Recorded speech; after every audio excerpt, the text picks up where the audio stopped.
All right, so what we're talking about today is scatter plots and lines of fit. We're going to be able to interpret and create scatter plots. We're going to talk a little bit about its correlation, and then we're also going to be able to write, use, and interpret a line of best fit. Before we do that, we just need to even know what a scatter plot is. And a scatter plot is just a graph of ordered pairs that show a relationship between the two sets of data. So this one is relating the weight to the height. And as you notice, as I go to the right on my weight, I usually become taller. Okay? And so that's a scatter plot of weight versus height. When we deal with scatter plots, there's something called the correlation. And a correlation helps describe the relationship of the two types of data. So it describes the relationship. Now, these are different pictures of the different kinds of correlation. If you notice the three on the left, those three are positive because they all go up and it's a positive slope. So it's a rising slope. The ones on the left, the ones on the left were that. The ones on the right, these all go down. So these are negative correlations. Now, what I'd like you to notice is that a correlation is between 1 and -1, okay? You can never have a correlation outside of those numbers. If they're really close together and they kind of form a straight line, that's a perfect correlation. It's very rare that things are going to be a perfect correlation. If you have something that's this close together, this is pretty good. And this one is still positive because they go up, but it's pretty weak. The closer you get to 0, that's a no correlation. So this one's stronger than the 0.3 because these points are closer to a line if I drew a line in the middle, and that's the best fit line. So if I drew a line in the middle here, these points are farther away. Same idea with the negative. You'd want to be able to draw a line. My line for that one goes straight through that, so that's why it's a -1. And again, it's very rare to get a perfect correlation. Okay. All right, so the line of best fit, it is a line that is as close to as many points as possible. It does not mean that it goes through points. It's as close to the points as possible. Okay. And so this one only went through 1 point when I drew it. The other ones were close. So it doesn't necessarily go through the points. It's just close to the points. Okay, so what we're going to do now is we're going to look at this. This is a scatter plot of how long you've been practicing versus the words you're able to talk. And this makes sense that this is a positive correlation because the more you practice, the faster you should be able to type. And so now remember, this is my x-axis, and this is my y-axis. And so now I'm going to try and fill in the blanks. So my first, remember it's always x then y. So if my number's 1, I go over to 1 week practice, and I find this point, and that point's right there. And I'm going to zoom in so we can see it a little better. And it's not exactly on the 20, it's above the 20. So I would say maybe 21 or, excuse me. I would say maybe 21 or 22. When we're estimating, as long as you estimate within 3 to 5, I'll be happy with your estimation. And so when I go 1 week of practice, I should be able to type 21 words per minute. Now I'm going to do this side, and then you guys are going to try the next side. Okay, this one's the y. This is asking me how many weeks do I have to practice to be able to type 98 words a minute? So I need to find where 98 is. Okay, so 98 is going to be right underneath 100. I think that it's going to be this one because it's a little further, because you can get a little closer, so that must be 99. And so that's 98 on the Y. And so when I follow it down, to be able to type 98 words per minute, it takes 7 weeks of practice. Now remember this last one, this is just this funky function notation. And so it's 6 comma something. So when I practice for 6 weeks, how much do I have? Okay, how many words a minute? So I'm going to find 6 on my X. Here's 6. And I travel up, and it's right under 60. And so it's kind of like that one, which was 98. So I would say that maybe this is 57 or 58. And again, as long as within a couple, if you're within a couple, I'm okay with it. Okay, so I'm going to put the door a pause because it's time for you guys to try the 3 on the right.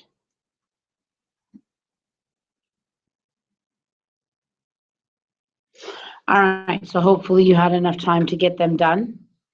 So when I have 9 weeks, I go over 9 and I go up.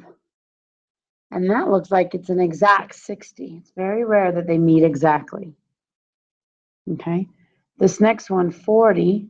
When will I type 40 words per minute? So here's 40. When I'm on this line is this point, that's when I'm on the 40 line. And so if I go down, it's a little after 2 weeks. It's not halfway to 2 weeks. That would be 2.5. I'm going to say maybe about 2.2. And this last one, it's asking, what is X to give me 85 words per minute? All right. Well, this right here is probably 90, this line right down the middle. So then I'm looking at the one in the middle of that, which is right here. So it looks like you need 10 weeks of practice.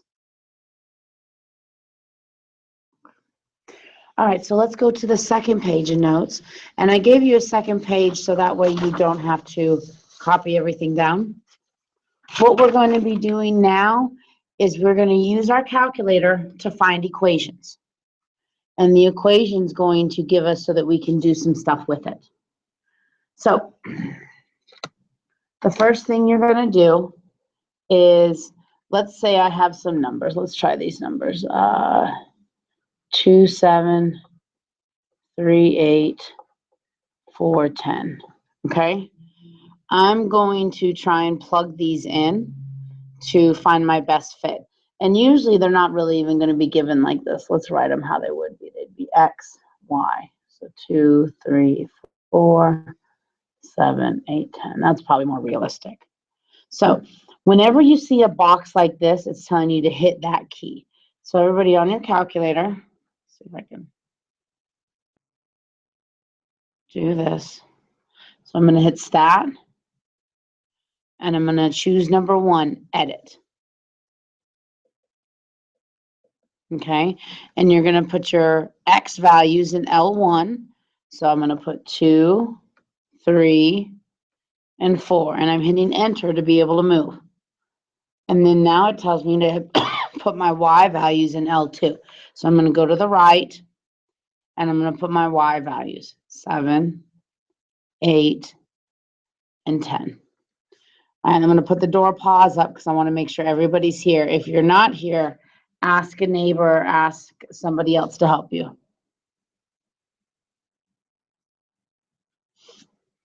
Okay, I'm glad you all figured it out. Now that's the first part. Now what we're going to have to do is we're going to have to get an equation for it. So you hit Stat, you go to Calc. So I went over to the Calc menu, and then I'm going to choose number 5, Lin regression. I'm not number 5, number 4. So Lin reg, and I hit Enter.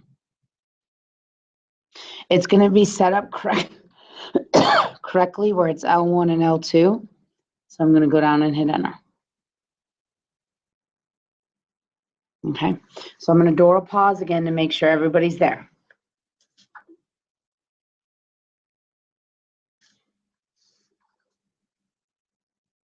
Okay, so now what we have to do is we have to write the equation in y equals mx plus b form.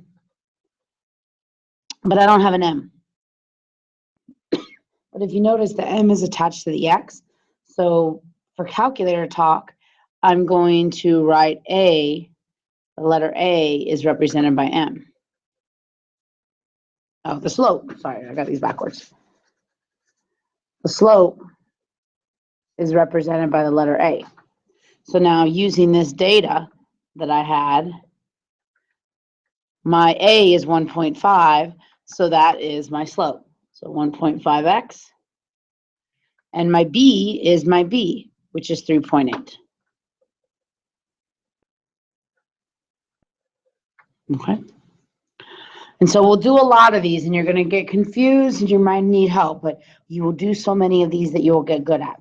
Now, here's something important that you want to make sure you know how to do. And it's so much easier just to follow this process than trying to clear it out another way. So if I want to clear data from my calculator, it says to hit my second memory. So second plus, which is this button down there.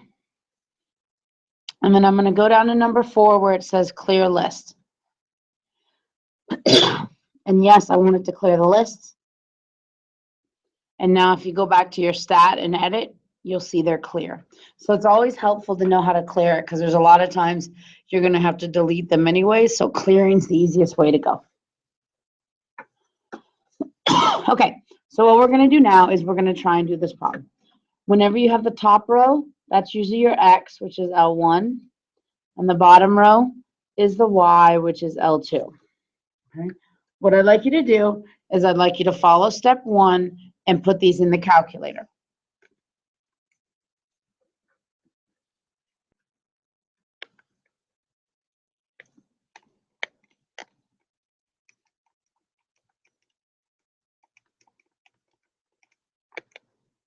Now, when you type problems in, you have to make sure you type them correctly. If you make one mistake with one number, then it's going to give you the wrong answer. And so it's worth it taking your time to look at the numbers when you're typing them in, but then also to double check them.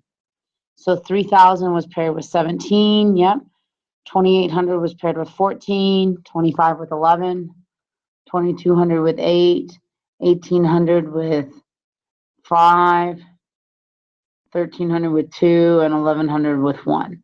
Again, if you make one little mistake, if you would have wrote 110 instead of 1,110, it would give you a wrong answer. So now I'm going to follow my steps right up here where it says to go stat, calc, number 4.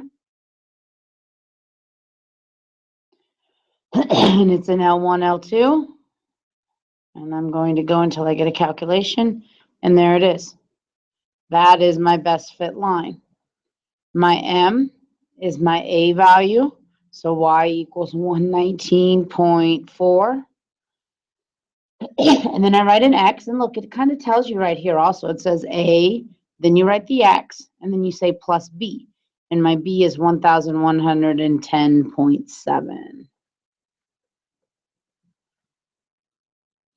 Okay, that's the hardest part of this process, when you have to type the problem in and figure out your best fit line. So those are the ones that you're not going to want to avoid, especially you Mirage. Don't avoid them. You need to go ahead and plug them in the calculator and try it. All right, so now it says to interpret. Now this is the part that with practice you will get better at, but there's two things. There's the slope and the y-intercept. This is my slope value. Well, this problem is talking about the amount of energy needed the older you get. So this says that for every extra year old you are, you need 119 more calories. So every year, and I know it's every year because it's increasing, and it's also just, it's a fraction. If I made this under 1, it's for every year increase. Every year you need an additional 119.4 calories. And it's always going to follow that pattern. If it's talking about years, it's every year. If it's talking about minutes, every minute. Just depends on what it is. But the slope, you're just going to say that you use that, or maybe it's a minus, so you don't have that. The y-intercept is right here. And remember the y-intercept? This is what the y-intercept would look like. It's way up here.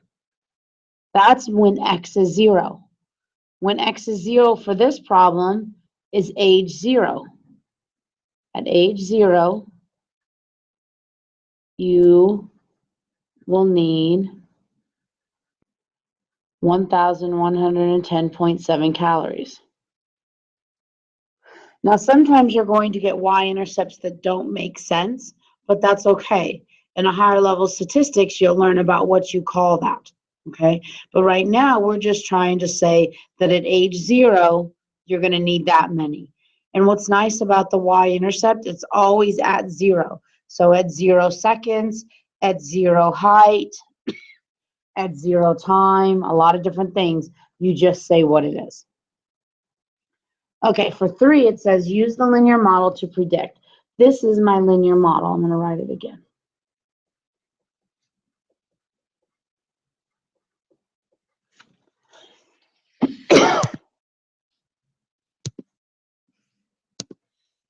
And so this number, I need to know what this number represents. The best thing to do is look at your table. Would a 19-year-old go in the top row or the bottom row? That's right, it would go in the bottom row or in the top row, so that's the x. Well, if you know what x is, can't you just plug it in?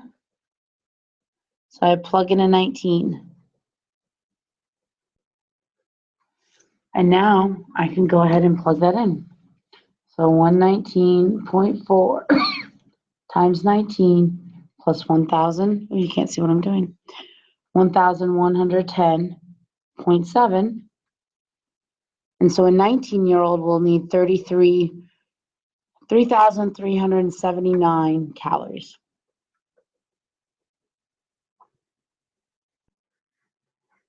So for a problem like this, all you have to do is you have to figure out, are you given an x, are you given a y, and then plug it in. All right, the last one, this time I have 4,300 calories. So would 4,300 go on the top or the bottom? That's right, it go on the bottom, so it's a y.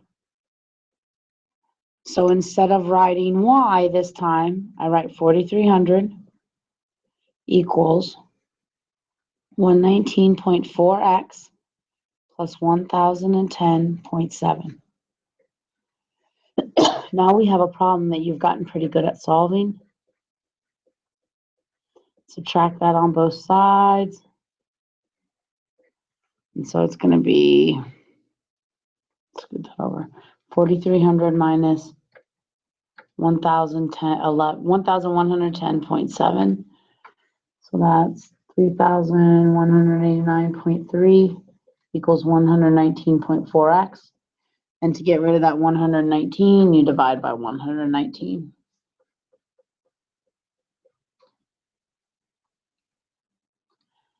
And so after 26.7 years, a male will have to use 4,300 calories.